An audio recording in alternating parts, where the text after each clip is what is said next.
प्रश्न आता है कि कथा में हमें कुछ चीज़ों का परित्याग कर देना चाहिए। हमें अहंकार का, मद का त्याग करके भगवान का कथा पूजन बड़े कर्मनिष्ठता के साथ में करना चाहिए। एक समय की बात है कि अर्जुन को अपनी धनुर्विद्या का बहुत अभिमान हो गया था। धनुर्विद्या पर इतना अभिमान हुआ कि वो कहीं पर भी जाते थे तो उन्हें बड़ा गर्व होता था, क्योंकि लोगों ने भी उन्हें बड़ा सम्मान दिया। जबकि अभी तो यहाँ पर होना भगवान के उसमें चाहिए, तो भगवान की कृपा से है कि वो कृपा को छोड़ करके वो अपने आप को धनुर्धारी समझने लगे थे। तो भगवान कृष्ण की इच्छा हुई कि अर्जुन की एक बार परीक्षा ली जाए। तो हनुमान जी और कृष्ण जी की वार्तालाप चल रही थी और भगवान कृष्ण कहते हैं कि हे हनुमान जी, हे कपीश्वर, आप जाकर के हमारे परम भक्त जो धनुर्धारियों में अग्रगण्य है, परम धनुर्धारी अर्जुन जी की आप जाकर के परीक्षा लीजिए, क्योंकि वो इस समय पर भक्ति भाव को छोड़ करके अपनी धनुर्विद्या के अभिमान में, मद में चूर होकर के लोगों के बीच में बड़े अभिमानी होते जा रहे हैं। लोगों का व्यवहार करना भी जो व्यवहार होता है एक सम्मान का, निष्ठा का, तो उसको भी भूल करके, भक्ति भाव को भी छोड़ करके क्या करने लगे हैं कि वो अभिमान में रहने लगे हैं। तो भगवान की इच्छा को देखते हुए और भगवान की आज्ञा को सुनते हुए हनुमान जी गए और हनुमान जी अर्जुन के पास जब जाते हैं तो एक सामान्य बानर का वेश बना करके जाते हैं और भगवान हनुमान जी महाराज इस पार से उस पार जाने हेतु प्रयास करते हैं कि कैसे जाएं कैसे जाएं। अर्जुन वहीं पर बैठे समीप देख रहे थे।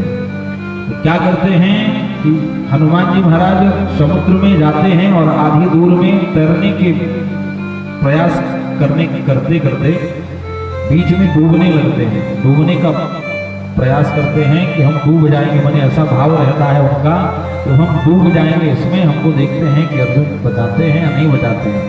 बड़े अभिमानी होकर के अर्जुन वहां पर कहते हैं कि हे बंदर, क्यों परेशान हो, आओ मैं इस समुद्र पे एक धनुष बाण से एक बाणों का पुल बना दे रहा हूं।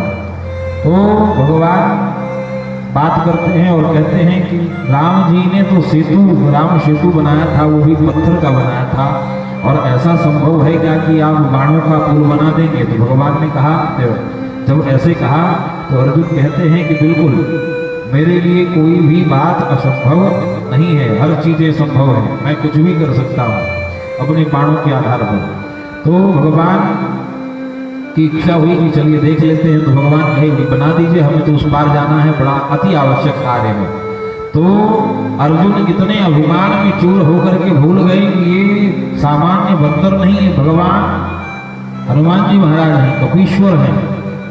तो उन्होंने बाणों का पुल बनाया और जैसे ही बाणों का पुल बनाया, महाराज बंदर के वेश धारण करने के उपरांत जैसे ही पहला पैर रखते हैं और जय सिया राम का जय घोष करते हुए पुल पर पहला पैर रखते हैं कि वो चरमराने लगा, और दूसरा पैर जैसे ही उठाए कि वो धड़ाम से टूट गया।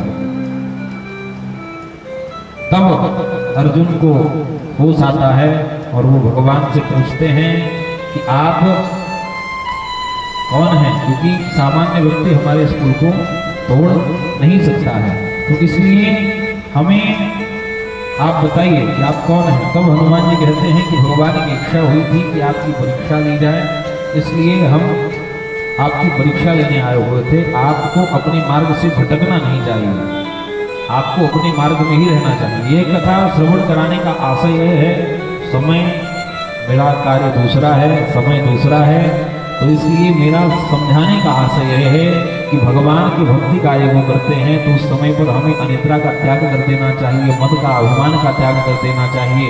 कुछ माताएं बैठ करके बात भी करती हैं तो बातों को करना बंद कर देना चाहिए, क्योंकि हम भगवान की कथा में बैठे हुए हैं। तो कम से कम इस समय तो ऐसा होना चाहिए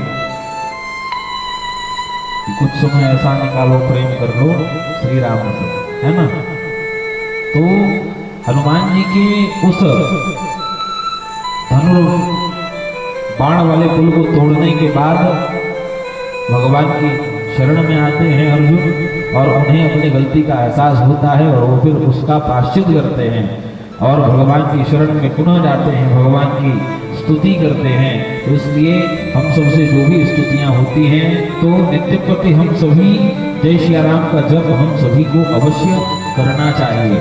हमसे कोई भी त्रुटि हो जाए तो उस त्रुटि के लिए हम मन में कोई भी कार्य कर रहे हैं, कहीं आ जा रहे हैं, कहीं बैठे हुए हैं या कोई कार्य कर रहे हैं, तो मन हमारा खाली है, हमारे कार्य हमारे हाथ और पैर करते हैं, हम दिमाग से कार्य नहीं करते हैं।